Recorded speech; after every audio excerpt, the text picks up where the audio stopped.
अच्छा, मतलब ये भी इंपॉर्टेंट है कि ये मुकाबला वानखेड़े स्टेडियम मुंबई में खेला जाएगा, जहां पर अक्सर आपने देखा है कि आईपीएल में ज्यादा रन बनते हैं।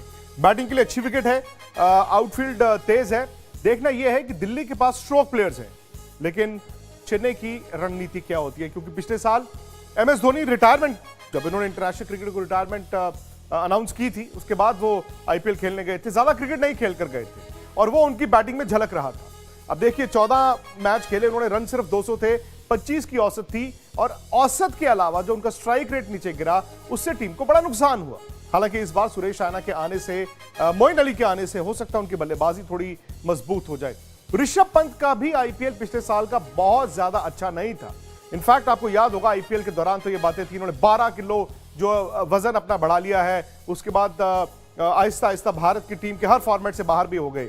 लेकिन फिर आईपीएल के बाद जब ऑस्ट्रेलिया में उनको मौका मिला, तब से लेकर आज तक ऋषभ पंत तो बन गए हैं golden boy of Indian cricket.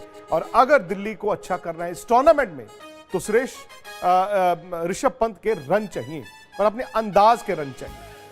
Sunil Gavaskar साहब का यह मानना है कि ऋषभ पंत के पास वो काबिलियत है कि आज की तारीख में वो जिस मिट्टी को हाथ डालेंगे वो सोना बन सकती है।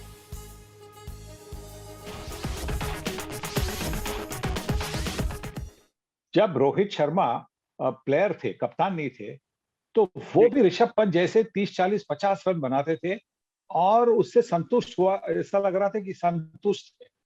अभी भी हमने देखा है कि ऋषभ पंत का भी वैसे कुछ हो रहा है कि मतलब छोटी छोटी बड़ी अच्छी पारियां खेलते, अप्रतिम पारियां खेलते, 40, 50, 60, 70 की।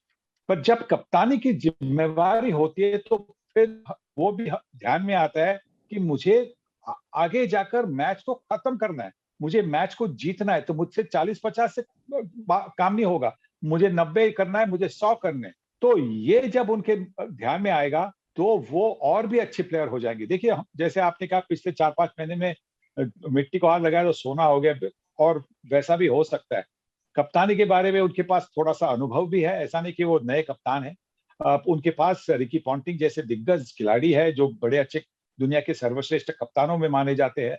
और जिस तरह से रिकी पॉन्टिंग का उन पर भरोसा है, क्योंकि अभी अभी जो ऑस्ट्रेलिया में सीरीज हुई वहां पे रिकी पॉन्टिंग के साथ में कमेंट्री कर रहा था, तो रिकी पॉन्टिंग ने उनकी बड़ी तारीफ की, उनकी जो वर्क एथिक थी, तो मेहनत करते थे। क्योंकि वो कह रहे थे कि पिछले आईपीएल में जब वो आए तो 13 किलो से ओवरवेट ऋषभ पंत, पर जब इतनी मेहनत की उन्होंने उस 2 महीने में कि 8 किलो उन्होंने कम कर दिया, 8-9 किलो उसी टूर्नामेंट में कम कर दिया। और अगर आप देखेंगे तो बड़े स्लिम लग रहे हैं, अच्छे लग रहे हैं, और इसी की वजह से मैं समझता हूँ कि रिकी पॉन्टिंग की मदद से वो और भी कुछ अच्छा काम करके दिखाएंगे। और क्या क्या जाने, दिल्ली इस बार ट्रॉफी जीत सकती है।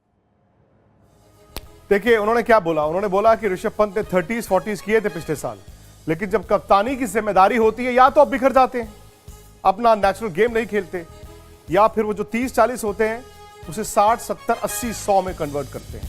देखना है कि ऋषभ पंत वो इंडियन क्रिकेट टीम की फॉर्म आगे कैसे लेकर जाते हैं। लेकिन कल जो पहला मुकाबला था मुंबई और रॉयल चैलेंजर्स बैंगलोर का, उसमें हमेशा की तरह, मतलब जो मुंबई की एक आदत सी बन गई ना 2013 से, पहला मैच जीतते नहीं, तो कल भी हार गए।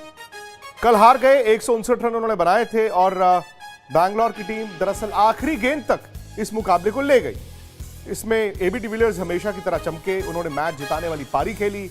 विराट के भी रन थे, लेकिन विराट को खुशी इस बात की होगी कि हर्षल पटेल ने आकर जो 5 विकेटें ली और आखिरी 6 ओवर में मुंबई को रोका, उसके साथ साथ जो मैक्सवेल ने 39 रन बनाए।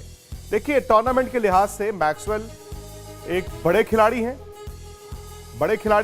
बैंगलोर ने उनको महंगा खरीदा, और कल जिस तरह से नंबर 4 विराट ने उनको प्रमोट भी किया, वो कॉन्फिडेंस मैक्सवेल के गेम में दिख रहा था।